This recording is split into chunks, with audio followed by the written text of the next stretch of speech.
a nossa regra de fé e prática, é a nossa confissão de fé. É a confissão da esperança. Vamos abrir agora a carta aos Hebreus, capítulo 12. Vamos encerrar nessa noite o capítulo 12. Esse capítulo 12 com a conclusão do capítulo 12, cujo título é, diga, retenhamos a graça. Aleluia. Essa é a conclusão do capítulo 12. Essa conclusão ela vai do versículo 18 até o versículo 29 desse capítulo. Então abra aí na sua Bíblia, Hebreus 12, do versículo 18 ao versículo 29, e vamos ler juntos.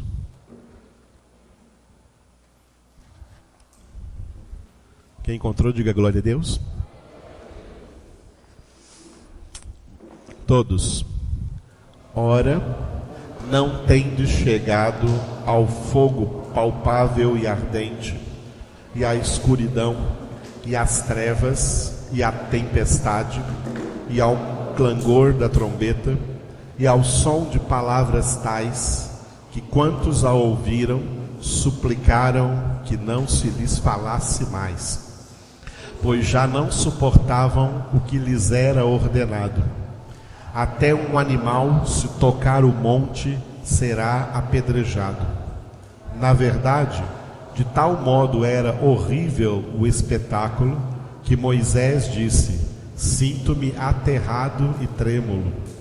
Mas tendes chegado ao monte Sião, e à cidade do Deus vivo, a Jerusalém celestial, e a incontáveis hostes de anjos, e a universal assembleia, e igreja dos primogênitos arrolados nos céus, e a Deus, o juiz de todos, e aos espíritos dos justos aperfeiçoados, e a Jesus, o mediador da nova aliança, e ao sangue da aspersão, que fala coisas superiores ao que fala o próprio Abel.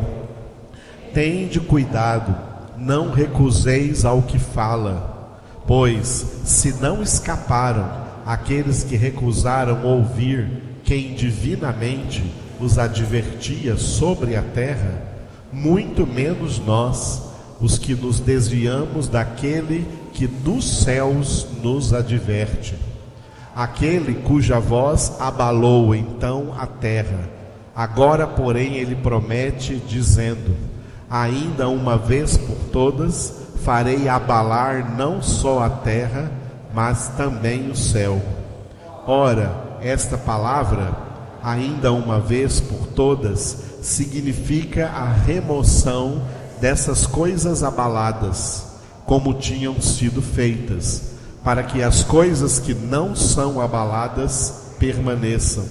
Por isso, recebendo nós um reino inabalável, retenhamos a graça, pela qual sirvamos a Deus de modo agradável, com reverência e santo temor, porque o nosso Deus é fogo consumidor. Aleluia. Glória a Deus. Estes versículos encerram o capítulo 12, a conclusão do capítulo 12, com essa exortação que está contida aí no versículo de número 28, retenhamos a graça.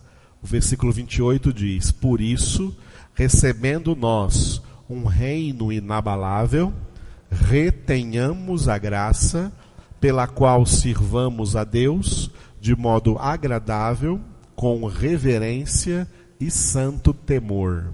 Repitam.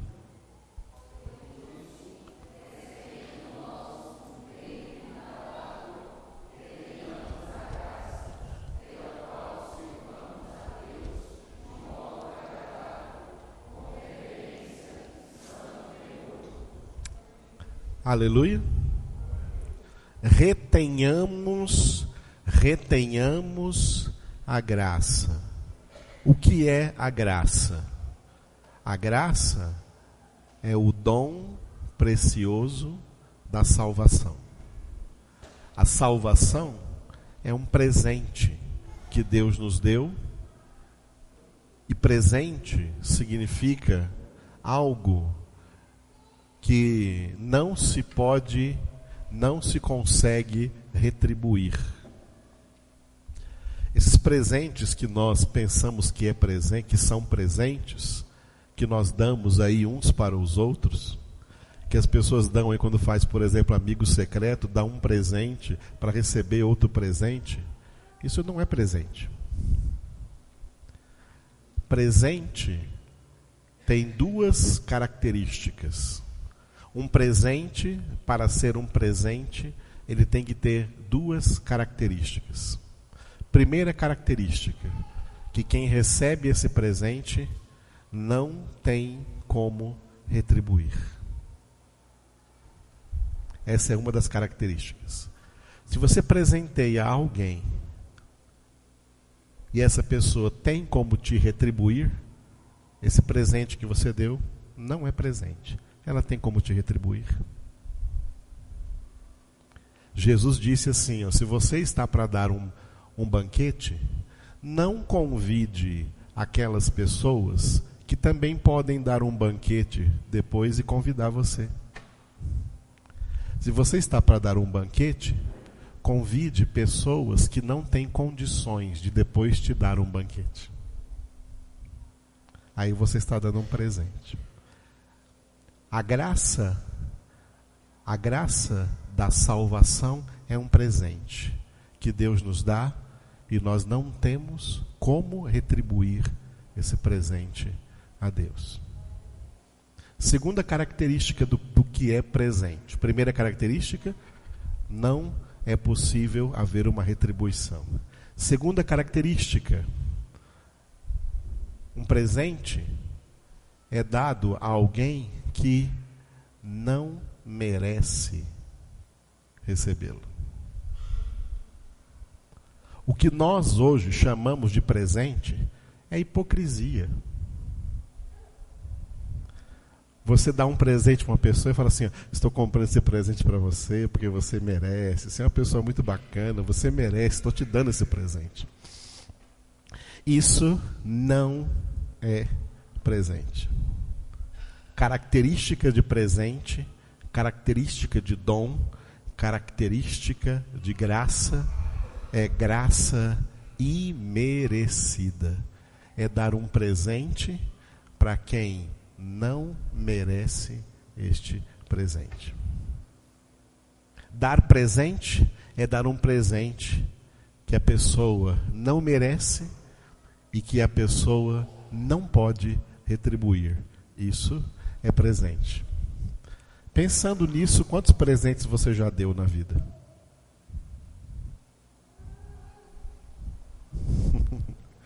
Dar presente caracteriza exatamente isso.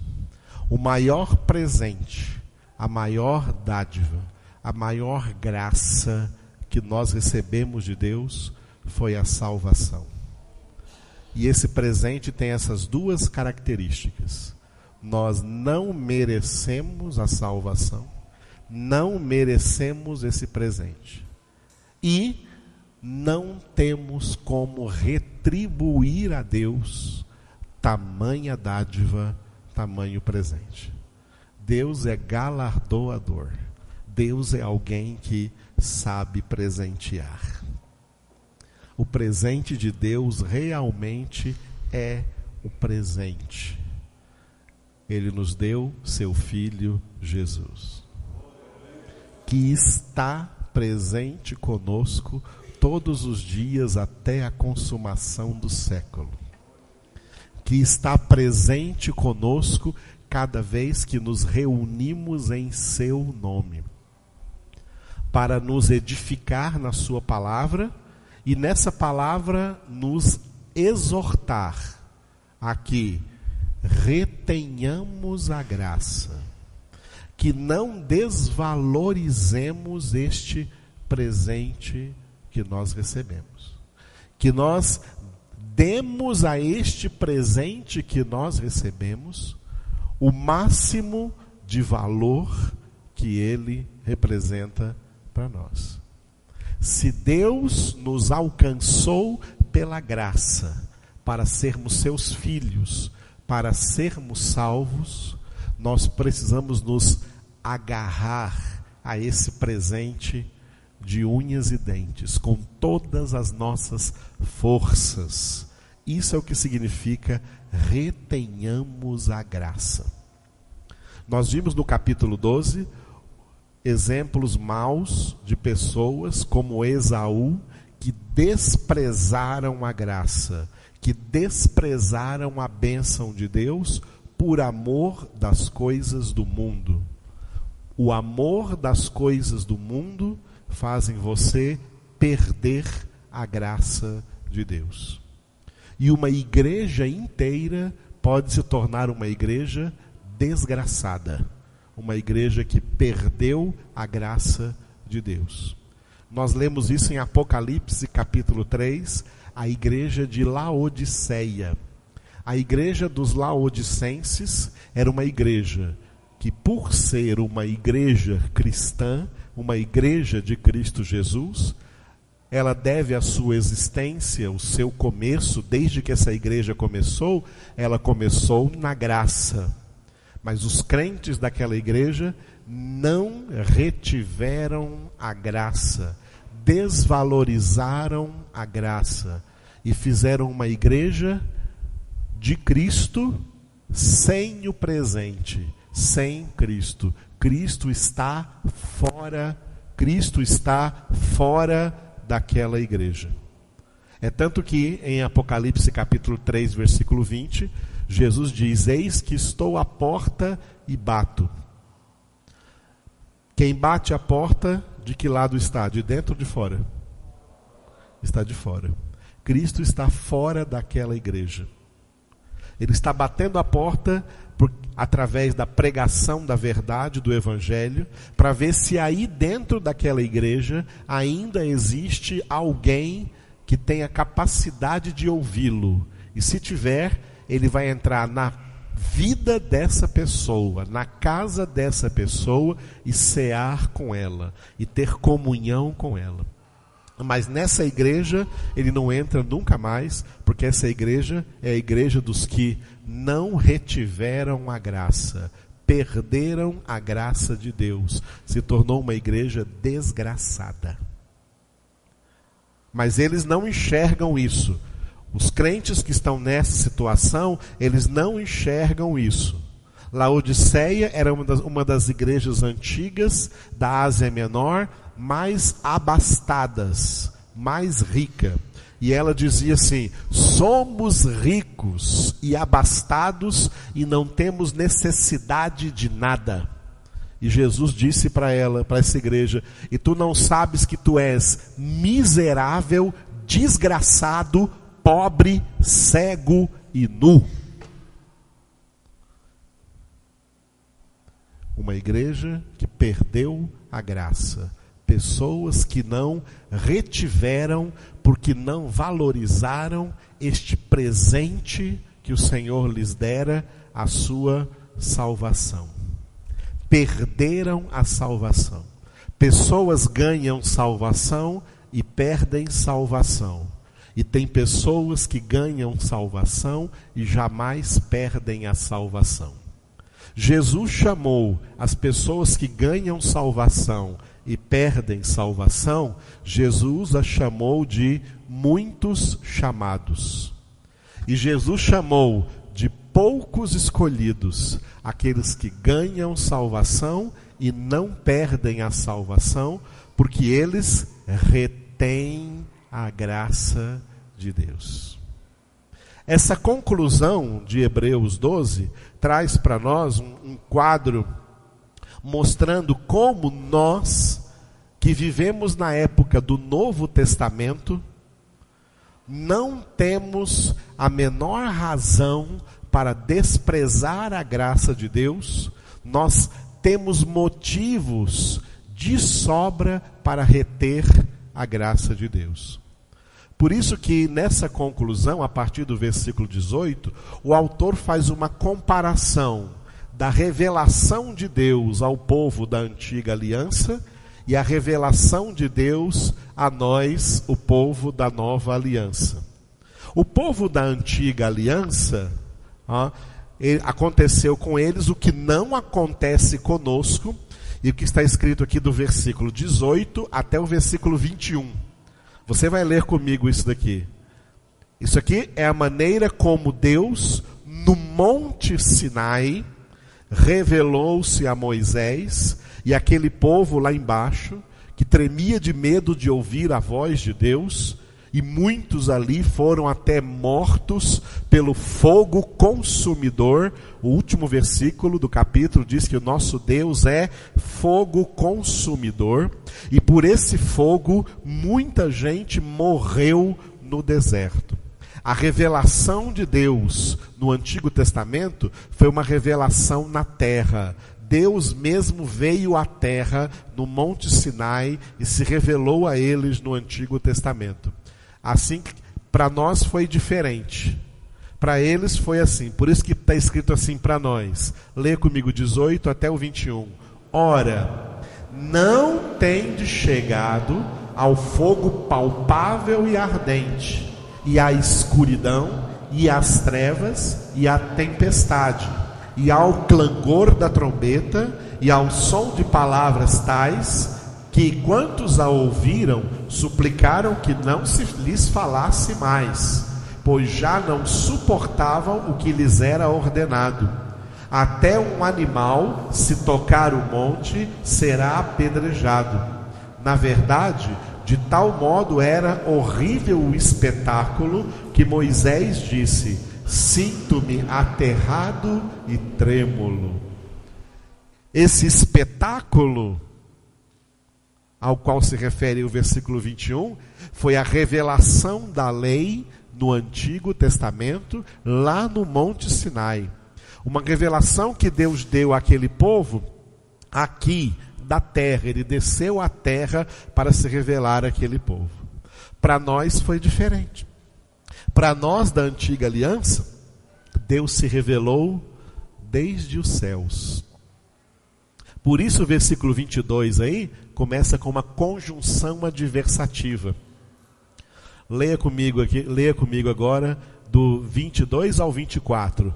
Mas tendes chegado ao monte Sião e à cidade do Deus vivo, a Jerusalém celestial e a incontáveis hostes de anjos e a Assembleia Universal, a igreja dos primogênitos arrolados nos céus, e a Deus, o juiz de todos, e aos espíritos dos justos aperfeiçoados, e a Jesus, o mediador da nova aliança, e ao sangue da aspersão, que fala coisas superiores ao que fala o próprio Abel.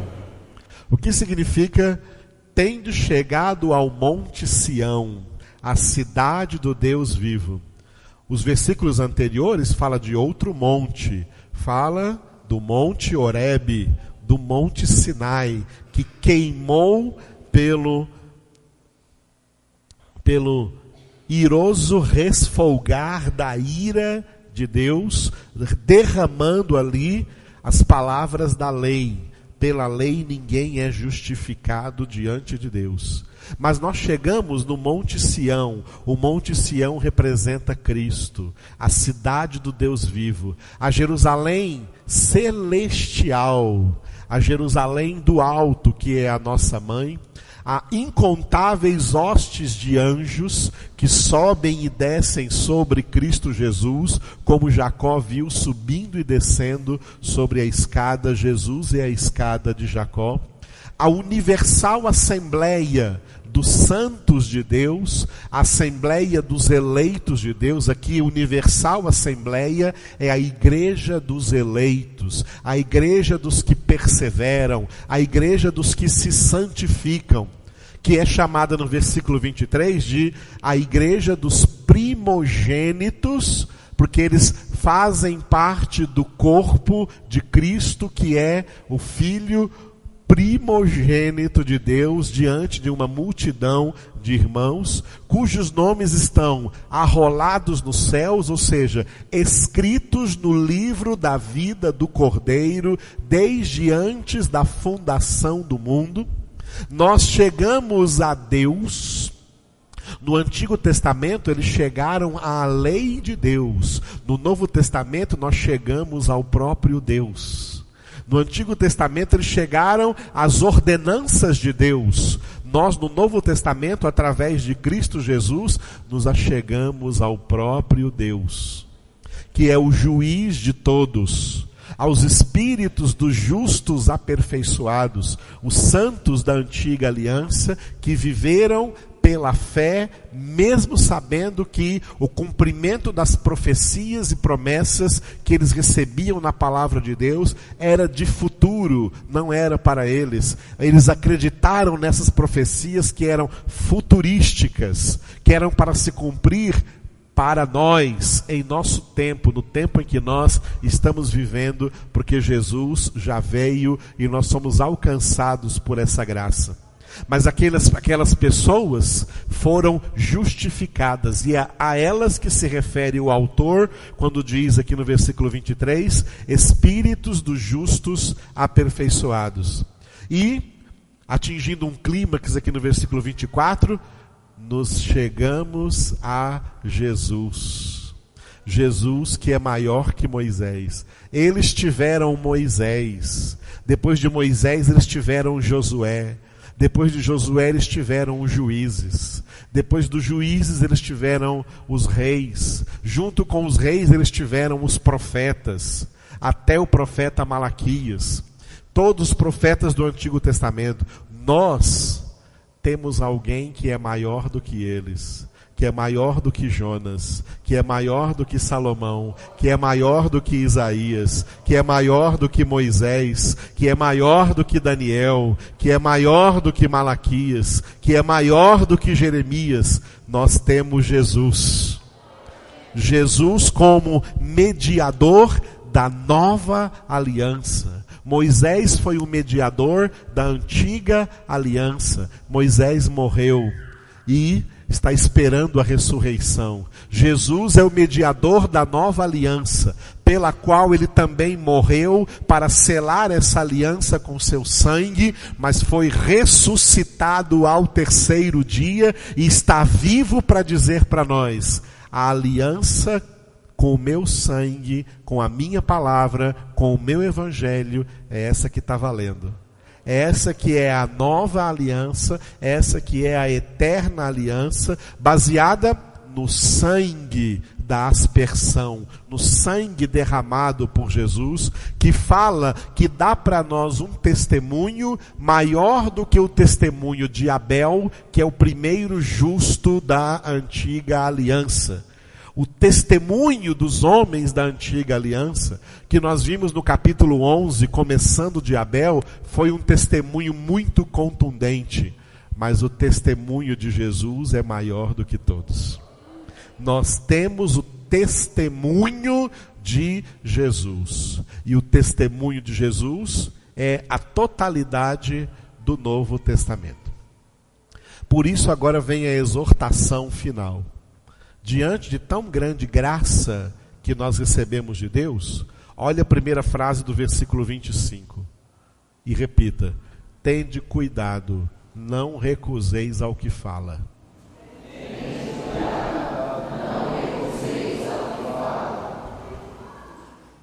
Não recuseis ao que fala, porque o que está falando para vocês essas coisas não sou eu. Quem está falando para vocês essas coisas é o próprio Deus. Por meio da sua palavra, que é o seu Filho Jesus.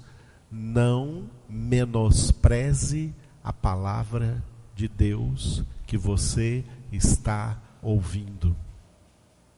Não menospreze, não rejeite, não recuse a palavra de Deus que você está ouvindo. Porque se você fizer isso, não haverá salvação para você. reter a graça, retenhamos a graça, que é o título que demos a essa conclusão, retenhamos a graça de Deus, representa para nós acatar essa palavra de todo o coração e vivermos na prática na nossa vida. Essa é a vontade de Deus.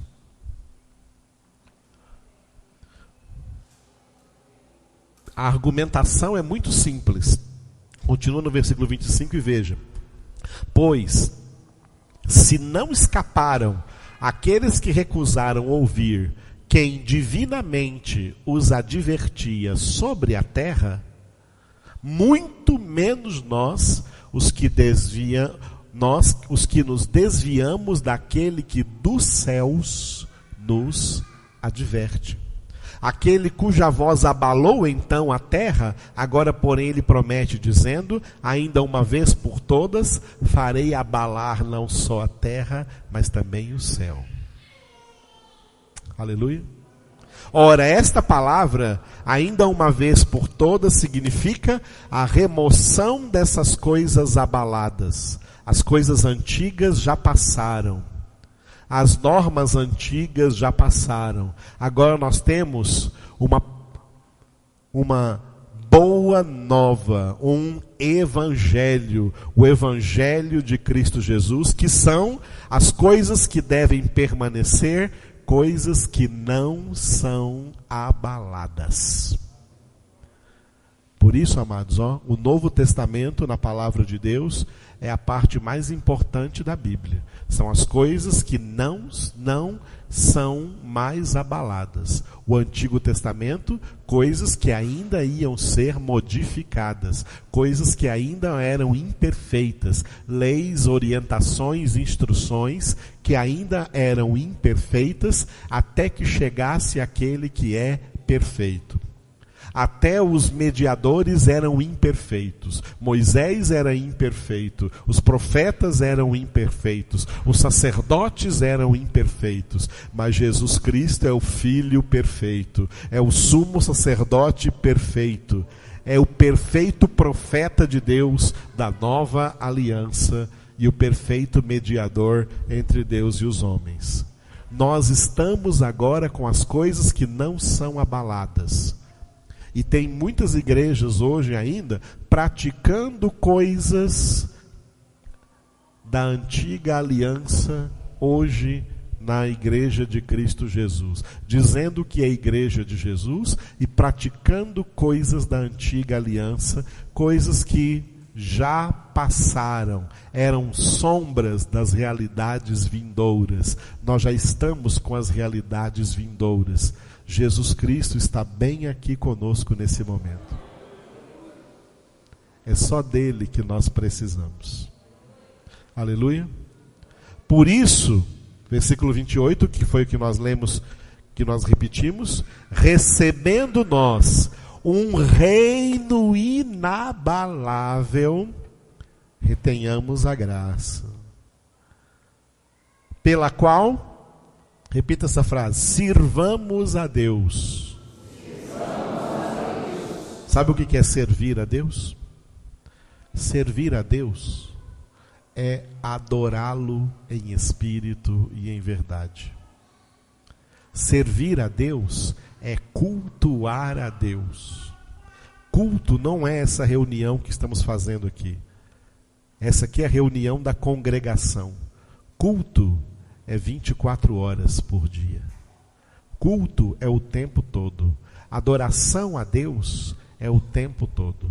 Adorar a Deus em espírito e em verdade é obedecer a sua palavra. Não recusar a sua palavra, mas obedecer a sua palavra. Quem obedece à palavra de Deus está adorando a Deus em espírito e em verdade, está servindo a Deus. Por isso, em certas nações de língua inglesa, o culto é chamado de service, de serviço, porque estamos aqui servindo ao Senhor de todo o coração, com a nossa obediência à sua palavra. E dentre essas palavras está uma que nós meditamos aqui em Hebreus 10, 25. Não deixemos de congregar-nos, como é costume de alguns. Antes façamos admoestações, e quanto mais vedes que o dia do Senhor se aproxima. Portanto, amados, sirvamos a Deus como? Repita comigo, de modo agradável. Sem fé é impossível? Eu quero só a complementação do versículo. Sem fé é impossível? Agradar a Deus. Como é que cultuamos, servimos a Deus de modo agradável? Vivendo pela fé. É vivendo pela fé. Por isso está escrito, o justo viverá pela fé. Servir a Deus de modo agradável é viver pela fé. Para com essa hipocrisia de ficar dizendo que é crente e não provar isso com a sua vida. Quem é crente prova com atos. Com a maneira como vive. Não venha viver em adultério e dizer que é crente. Não venha viver em prostituição e dizer que é crente. Não venha viver em pornografia e dizer que é crente. Não venha viver em alcoolismo e dizer que é crente. Não venha viver em murmuração, em dissensão, em calúnia, em fofocas, em maledicências e dizer que é crente. Não está servindo a Deus de modo agradável, não. Não está vivendo pela fé. O justo viverá pela fé.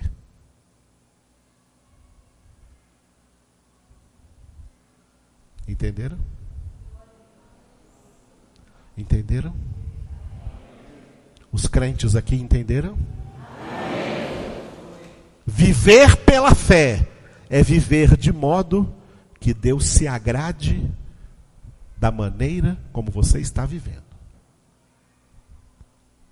Se desagradar a Deus, não espere favor nenhum de Deus. Espere condenação, porque Deus é fogo consumidor. Então diga, sirvamos a Deus de modo agradável. Diga outra frase, sirvamos a Deus com reverência. A reverência tem sido atacada no mundo inteiro. Nós já vivemos há décadas nas quais o que faz sucesso no mundo é a irreverência. Quanto mais irreverente, melhor. A irreverência ganhou fama no mundo. As pessoas perderam respeito por Deus. Perderam adoração por Deus. Perderam reverência diante de Deus. E reverência diante de Deus não é reverência apenas na congregação, no lugar onde nos reunimos. Reverência diante de Deus é em todos os lugares onde nós vamos. Reverência no modo de falar, reverência no modo de agir, reverência no modo de vestir. Nada de vestes sensuais. Não haja pessoas como nós vimos hoje de manhã, impuras e profanas. E não haja como Paulo disse em 2 Timóteo, capítulo de número 3, mulherinhas carregadas de pecados, que estão sempre ouvindo a palavra, mas não estão aprendendo e não estão praticando em suas vidas. Leia 2 Timóteo capítulo 3, Paulo foi contundente em relação a isso, e isso é palavra de Deus. Reverência, respeito, viver como gente respeitável, viver com dignidade, ter um comportamento santo Porque em todos os lugares onde nós formos, Deus está presente ali, porque Ele é onipresente. Ele não está só aqui no lugar da congregação. Ele está lá onde você trabalha. Ele está lá onde você estuda. Ele está lá dentro da sua casa. Ele está vendo, observando o seu comportamento. Se você se comporta como quem respeita a Deus e vive na presença de Deus. Isso é o que Enoque fazia. Enoque andou com Deus. Andar com Deus é andar de modo respeitável, de modo reverente. Porque a irreverência pregada no mundo é do diabo.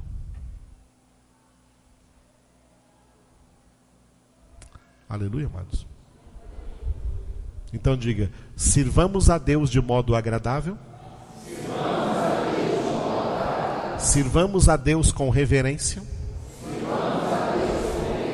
E por último, no versículo 28, sirvamos a Deus com santo temor. Falei do temor agora para vocês, quando nós comentamos o Salmo 25, versículo 12 de hoje. Ao homem que teme o Senhor, Ele o instrui no caminho que deve escolher. O santo temor do Senhor. Ser pessoas tementes a Deus. Até que sejamos pessoas que verdadeiramente deixamos de pecar, não por temor, mas deixamos de pecar por amor. Até que o amor lance fora o temor é necessário, porque não amamos a Deus ainda o suficiente para deixar de pecar por amor a Deus. Se você ainda não ama a Deus suficiente para deixar de pecar por amor a Deus, então deixe de pecar por temor de Deus. Tenha medo de Deus, porque Deus, versículo 29, repita o versículo 29 comigo: o nosso Deus é fogo consumidor. Nosso Deus é fogo consumidor. E Ele está aqui. E Ele nos vê. E Ele nos sonda em todos os momentos. Aleluia. Glória a Deus. Por essa razão, vamos orar